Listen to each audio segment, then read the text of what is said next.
Fuck you! This is the first real purge.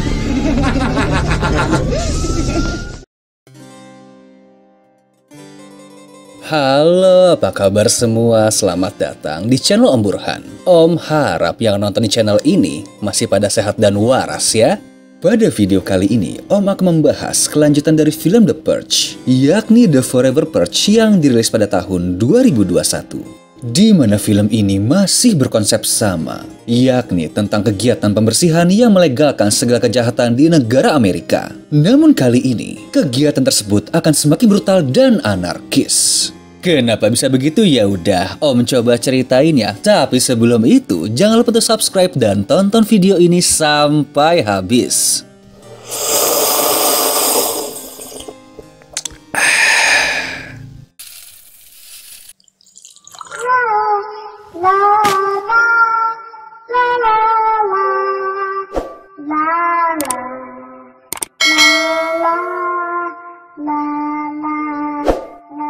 Time story. Are you sitting comfortably? Then I'll begin.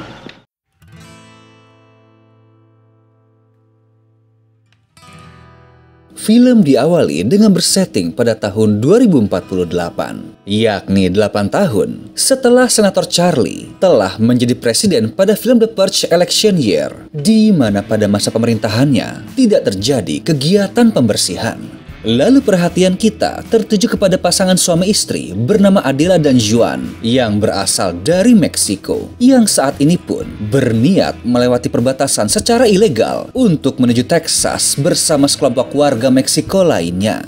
Tujuan mereka pun sederhana, yakni mencari perubahan untuk melanjutkan hidup. Namun hal ini membuat supremasi rasial kulit putih secara nasional kembali bergejolak di Amerika, yang membuat pihak NFFA atau New Founding Fathers Amerika kembali berkuasa dan berimbas dengan kegiatan The Purge yang akan kembali diadakan pada tahun ini. Waktu pun berlanjut pada 10 bulan kemudian, yakni 1 hari sebelum malam pembersihan, di mana kita berada di sebuah peternakan di wilayah Texas yang dimiliki oleh keluarga Tucker, yang terdiri dari sang ayah Caleb Tucker, anak perempuannya Harper Tucker, serta anak lelaki tertuanya yaitu Dylan Tucker, yang saat ini sedang kesulitan untuk menjinakkan seekor kuda liar.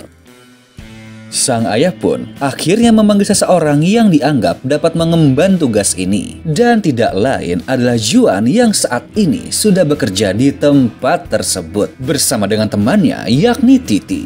Hebatnya, walaupun Juan berasal dari Meksiko, tapi dia dapat menjinakkan hewan liar tersebut layaknya seorang koboi sejati. Bahkan mendapat apresiasi dari rekan kerjanya yakni Kirk. Lalu di tempat lain pun, Adela juga telah bekerja di tempat pemotongan daging yang dimiliki oleh atasannya yakni Darius. Kita kembali ke rumah keluarga Tucker. Teman Dylan, yakni Dalton, sedang berkunjung ke sana. Kemudian mengajak dia dan istrinya yang sedang hamil, yaitu Cassidy, untuk berlindung bersama di rumah miliknya pada malam pembersihan. Namun Dylan menolak karena nggak bisa meninggalkan peternakan tersebut. Malamnya mereka semua makan malam di rumah Dalton, di mana istrinya yang bernama Emily berkata kalau yang memasak pada malam itu adalah Anna, yakni seorang pengasuh di sana yang berasal dari Meksiko, yang terbilang pandai memasak dan mengurus rumah besar tersebut. Anna pun memiliki seorang adik. Lalu Emily pun menyarankan agar Dylan menyewa adik Anna untuk menjadi babysitter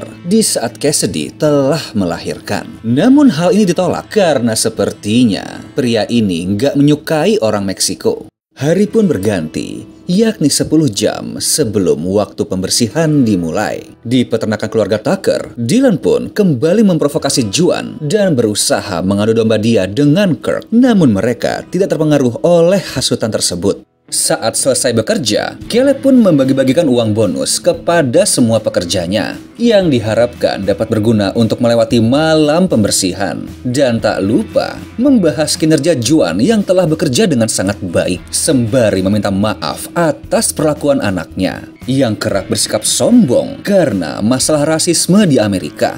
Juan merespon dengan lapang dada dan tahu kalau dirinya memang tidak disukai karena berasal dari Meksiko. Namun Caleb pun bangga dengan sifat Juan yang selalu sabar dan menganggap kalau dia seorang koboi sejati. Kemudian memberikan uang bonus seperti yang lainnya. Tapi setelah Caleb pergi, Kirk pun datang dengan ucapan sinis karena bilang kalau uang bonus yang mereka terima ini tidak akan berguna dikarenakan orang kaya seperti mereka pasti akan menghabisi rakyat kecil di malam ini. Namun ya, Juan tidak menanggapi ucapan itu dengan serius. Waktu pun berlalu dengan 1 jam sebelum pembersihan dan orang-orang mulai mengamankan tempat tinggalnya. Namun Juan dan Adela menunggu sebuah bis jemputan yang telah diatur oleh Titi menuju tempat perlindungan bersama rekan imigran lainnya.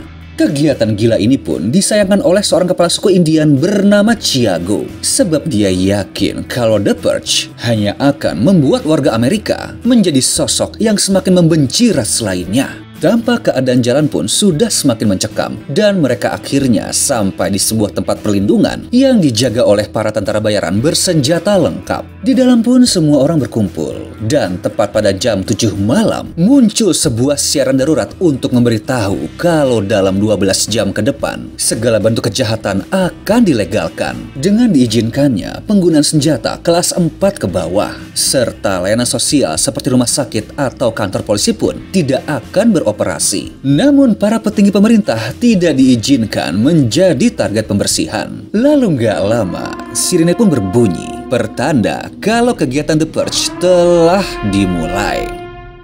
Aksi gila di jalanan pun kembali terjadi, di mana orang-orang mulai saling membunuh. Namun keluarga Tucker menikmati malam tersebut dengan berkumpul bersama, lengkap oleh keamanan yang telah dipasang. Dan Dylan pun mengecek kamera CCTV untuk memastikan tidak ada gangguan. Kemudian mendengar bunyi dari arah gudang, dibarengi dengan munculnya bayangan orang di dalam kandang kuda yang tampaknya terlewat dari perhatian Dylan. Sebab dia terfokus oleh suara dari gudang. Dan saat diperiksa, gangguan tersebut berasal dari suara generatornya. Scene beralih ke tempat para imigran. Adela naik ke atas untuk mengecek keamanan tempat tersebut sebab ini adalah malam pembersihan pertamanya. Gak lama, datanglah berbagai iringan kendaraan yang menyebut dirinya sebagai kelompok patriot Amerika yang bertujuan membersihkan Amerika dari para imigran karena dianggap telah mencuri dan memperkosa tanah air mereka. Adela pun melihat ada orang yang sedang siksa di dalam truk dan berniat menolongnya. Namun seorang penjaga mencegah karena takut kalau tindakan ini akan memancing baku tembak. Alhasil waktu pun terus berjalan. Ada yang beristirahat, membantai orang di jalanan, atau menunggu dengan cemas. Hingga pada akhirnya alarm pun kembali berbunyi yang menandakan kalau waktu pembersihan telah selesai. Hal ini membuat para imigran yang berlindung merasa gembira karena telah melewati malam gila tersebut dengan selamat, lalu kembali ke rumahnya masing-masing. Juan dan Titi pun langsung pergi ke peternakan dengan pemandangan kota yang telah kacau balau, diikuti oleh Adela yang juga menuju tempat kerjanya. Di TV pun sedang diberitakan tentang aksi pembersihan yang baru saja berlangsung. Namun tanpa disadari, di kediaman keluarga Tucker, Dylan membuka sistem keamanan rumah dan bersiap melanjutkan pekerjaannya. Namun, saat memeriksa isi kandang, dia bingung karena ada seekor kuda yang terlepas. Dan benar saja, di tempat kerja Adela, dia merasa bahwa banyak rekan kerjanya yang tidak hadir, padahal sebelumnya telah berlindung bersama. Lalu merasa heran saat mengecek keluar, karena ada seekor kambing yang sepertinya sedang terluka di dalam kandang. Dan saat mencoba mengeluarkannya, ternyata itu adalah sebuah perangkap yang dipasang oleh 2 orang bertopeng. Spontan Adela berteriak kalau hal ini tidak boleh dilakukan, dikarenakan waktu pembersihan telah selesai. Namun kedua orang gila ini berkata kalau saat ini kegiatan The Purge akan berlangsung selamanya dan tidak akan pernah berakhir. Lalu saat nyawa Adela sudah di ujung tanduk, Darius datang dan membantunya lepas dari perangkap tersebut. Namun saat sudah aman, polisi muncul dan langsung mengamankan Adela serta Darius. Walaupun sudah menjelaskan kalau mereka tidak bersalah. Di tempat lain, Juan dan Titi telah sampai di peternakan dan melihat kalau kuda di sana terlepas. Kemudian langsung turun untuk menangkapnya. Namun ternyata semua anggota keluarga Tucker telah tertangkap oleh para pelaku The Purge, di mana Kirk menjadi bagian dari anggota tersebut. Dia pun langsung meluapkan kekesalannya kepada Dylan yang kerap bersikap arogan. Lalu berkata kalau pembersihan kali ini akan berlangsung selamanya, di mana pihak orang kaya akan merasakan bagaimana rasanya menjadi orang miskin yang tertindas. Juan dan Titi yang mendengar keributan ini sadar kalau ada sesuatu yang salah dan melihat tindakan Kirk yang berniat mengambil alih peternakan. Gale pun menyadari kehadiran kedua orang tersebut lalu mencoba mengalihkan perhatian Kirk dengan membuatnya emosi agar Juan dan Titi dapat mendekat. Tapi sayang pada akhirnya keluarga Tucker pun langsung diselamatkan. Namun naas bagi Caleb yang tewas tertembak di kepala. Tapi masalah belum selesai, sebab kelompok Kirk telah memanggil bala bantuan hingga mereka semua terpaksa kabur dari sana. Juan pun mencoba menelpon istrinya, namun tidak diangkat. Kemudian mencari info lewat radio yang menjelaskan kalau awalnya kelompok anarkis ini terbentuk dari sosial media dan menyebut tindakan ini sebagai Ever After Purge atau bisa dibilang pembersihan selamanya. Akhirnya Juan berhasil menghubungi teman kerja Adela dan mengetahui kalau sang istri telah ditangkap polisi. Hal ini jelas membuatnya bingung. Tapi satu hal yang dia tahu, istrinya harus diselamatkan. Mereka pun pergi menuju kantor polisi, namun berhenti di tengah jalan karena truknya sudah tidak bisa lewat. Alhasil, Juan, Titi, serta Harper melanjutkan perjalanan dengan jalan kaki, meninggalkan Dylan bersama Cassidy yang akan menunggu di dalam truk. Tidak berapa lama, Dylan pun merasa ada orang yang mendekat. Lalu pergi keluar untuk memeriksanya. Dan benar saja, dia pun harus berhadapan dengan dua orang yang berniat jahat.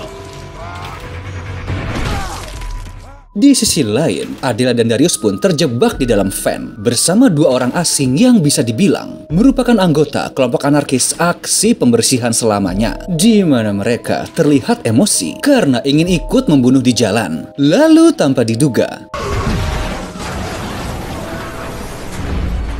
mobil van-nya diserang oleh roket hingga sang pria kekar dapat lolos dan langsung menyerang Adela yang merupakan warga imigran. Namun Darius langsung menolong dan akhirnya berhasil melumpuhkan orang gila tersebut. Tapi para kelompok pembersih semakin mendekat dan berniat menyerang mereka. Lalu di saat genting ini, Juan dan yang lain akhirnya muncul untuk menolong.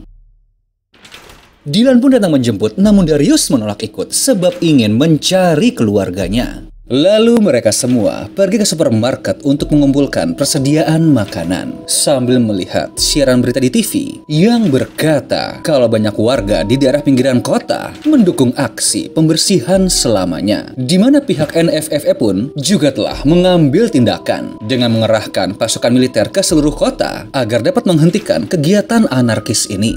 Harper serta Titi mendapat info di radio kalau Kanada dan Meksiko telah membuka perbatasan selama 6 jam ke depan dengan tujuan agar warga sipil dapat mengungsi. Jadi mereka pun memutuskan untuk menyeberang ke Meksiko sebelum gerbangnya ditutup. Di dalam perjalanan, Juan pun bertanya kepada Dylan kenapa dia nggak suka dengan orang Meksiko. Namun Dylan menjawab kalau dia tidak membenci warga Meksiko. Hanya saja, dia tidak terlalu nyaman dengan perbedaan budaya. Dan menurutnya, kalau setiap ras harus saling berkumpul dengan sukunya sendiri tanpa mengganggu yang lain. Tapi saat ini dia pun paham bahwa harus mengubur pemikiran tersebut dan bekerja sama untuk bertahan hidup. Tiba-tiba mereka bertemu dengan kawanan geng motor yang sedang melakukan pembersihan. Kemudian langsung mengejar truk mereka dan meminta untuk berhenti. Jika tidak akan diserang. Jelas semua orang menjadi panik. Beruntung Harper memiliki ide, yaitu dengan menunjukkan sebuah bendera yang sebelumnya dia temukan di supermarket,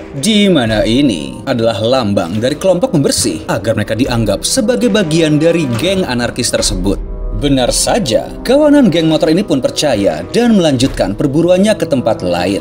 Waktu pun hanya tersisa 3 jam lagi sebelum gerbang perbatasan ditutup. Terlihat kalau pihak militer dari NFFA telah menyebar ke seluruh kota untuk menertibkan kelompok pembersihan selamanya. Dan ya, seperti yang Om duga, truk besar mereka pun tidak dapat melewati kekacauan itu dan harus berjalan kaki. Lalu secara pelan namun pasti, Dylan dan Juan membawa kelompoknya agar dapat melintas dengan selamat. Saat sampai di sebuah gedung bioskop, Dylan langsung menyuruh Adela dan Cassidy untuk masuk. Tapi setelah itu,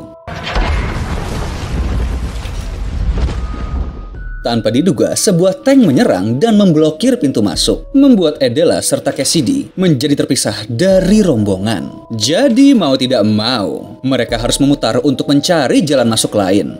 Adela pun memimpin jalan di dalam bioskop, dan hebatnya dia dapat menghabisi para penyerang yang sedang bersembunyi. Di mana hal ini membuat Cassidy takjub dan penasaran bagaimana Adela dapat memiliki kemampuan militer. Dia pun menjawab saat di Meksiko sempat bergabung di pasukan khusus wanita untuk melawan para kartel narkoba. Di mana hal inilah yang membuat dia dan Juan harus kabur ke Amerika sebab para kartel tersebut sudah mengincar nyawa mereka. Adela juga menjelaskan kalau mereka harus mengikuti tanda mawar yang berada di seluruh kota. Sebab hal ini adalah sebuah kode antara sesama warga imigran jikalau mereka ingin mendapat bantuan. Dan yakin kalau Juan pun juga mengikuti tanda tersebut. Di tempat lain, rombongan Dylan bertemu dengan pemimpin kelompok Ever After Purge yang disebut dengan Alpha, di mana sang ketua geng ini tampak kesal saat melihat Dylan dan Harper sedang bersama 2 warga imigran, yakni Juan dan Titi. Namun sebagai sesama warga Amerika asli, Alpha pun memberi kesempatan dan menyuruh Dylan membunuh teman Meksikoya tersebut jikalau dia mau selamat. Namun ya tentu saja, dia dan saudarinya tidak mau menurut, di mana hal ini membuat istri Alpha yang dipanggil Mother emosi dan langsung menembak Titi. Juan pun sadar kalau dirinya juga akan dibunuh. Tapi tanpa diduga, datang sekelompok tentara militer yang berujung dengan aksi baku tembak. Dan dalam keadaan genting tersebut, Juan pun berhasil membunuh Mother yang berujung dengan murkanya Alpha, lalu langsung memanggil seluruh pasukannya untuk memburu Juan. Di sisi lain, Adela yang mengikuti tanda mawar bertemu sekelompok orang Meksiko. Dan setelah menjelaskan situasinya, mereka pun dibawa ke sebuah tempat perlindungan, di mana akhirnya mereka semua kembali berkumpul walaupun tanpa Titi. Gak lama tersiar sebuah berita tentang penyerangan markas militer Amerika di El Paso yang berada di dekat perbatasan, di mana hal ini membuat NFFA menarik semua pasukan militernya keluar dari El Paso sebab mereka kalah oleh para pembersih yang jumlahnya lebih brutal. Akibat itu pun, Meksiko langsung menutup gerbang perbatasan. Jadi hilang sudah harapan untuk mencari perlindungan. Apalagi para kelompok pembersih juga telah sampai di sekitar perbatasan dan mulai membantai para warga dari pintu ke pintu. Pemimpin tempat perlindungan yang bernama Lupita menyuruh anak buahnya pergi dan meminta bantuan kepada Thiago. Kemudian langsung menggerakkan semua orang menuju tempat lain. Lalu di luar, sang kepala suku Indian itu pun datang dan membawa sebuah truk untuk mengangkut mereka. Kemudian berniat pergi ke Meksiko. Tapi tanpa disadari, anak buah Alpha pun melaporkan hal ini dan meminta pasukannya untuk mengikuti mereka. Dalam perjalanan, Thiago pun menjelaskan kalau sukunya adalah orang-orang yang secara sah boleh menyeberang di perbatasan. Karena itulah dia mengetahui jalan tersembunyi yang hanya diketahui oleh kaumnya. Tapi tentu saja masalah belum selesai, sebab saat Harper menengok ke belakang, dia melihat kalau para pasukan pembersih sudah mengikuti jejak mereka. Dan hal ini membuat semua orang khawatir.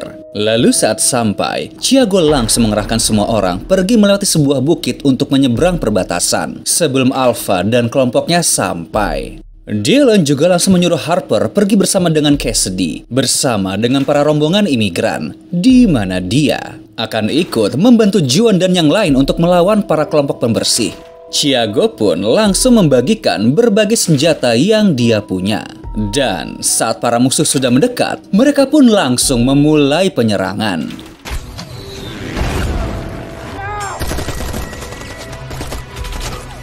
Naas, di tengah aksi baku tembak, kelompok Dylan kehabisan peluru dan membuat mereka harus mundur. Kemudian bersembunyi di dalam sebuah rumah kosong, di mana mereka menggunakan tempat tersebut untuk melawan dengan senjata tajam. Dan di tengah pergulatan ini, Juan pun hampir celaka. Namun Adela berhasil menolong.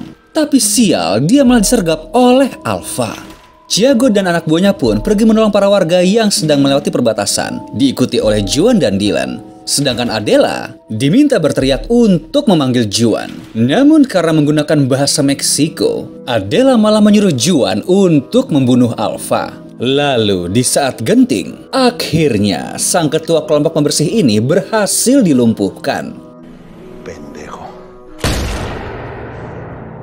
Setelah itu, semua orang dapat melewati perbatasan dengan tenang dan berterima kasih kepada Thiago yang telah banyak membantu. Lalu saat menuju tenda pengungsian, Dylan langsung mencari sang istri yang ternyata telah melahirkan seorang bayi perempuan dan sangat bersyukur karena dapat melewati semua cobaan ini. Tak lupa dia pun berterima kasih kepada Juan dan Adela walaupun dulu sempat berselisih. Di akhir diceritakan bahwa lebih dari 2 juta orang warga Amerika telah mengungsi ke Meksiko, di mana pihak NFFE pun kewalahan menghadapi aksi anarkis tersebut. Dan bisa dibilang kalau mereka dihancurkan oleh gerakan ciptaan mereka sendiri, yakni The Purge, yang semakin gila dan tidak puas hanya dengan satu malam. Di kota New York pun, para warga akhirnya mengangkat senjata untuk melawan The Purge Ever After. Dan entah bagaimana nasib Amerika di masa depan. Lalu film pun selesai.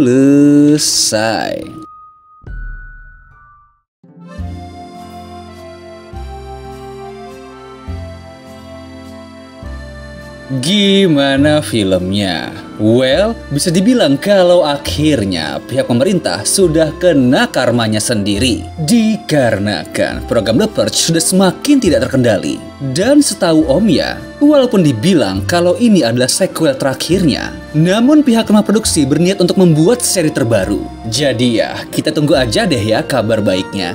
Oke deh, sekian dulu dari Om tentang film ini. Kalau kalian masih penasaran, monggo streaming langsung aja, dan bila terhibur, monggo subscribe atau komen di channel Om biar makin semangat lagi bikinnya. Thank you.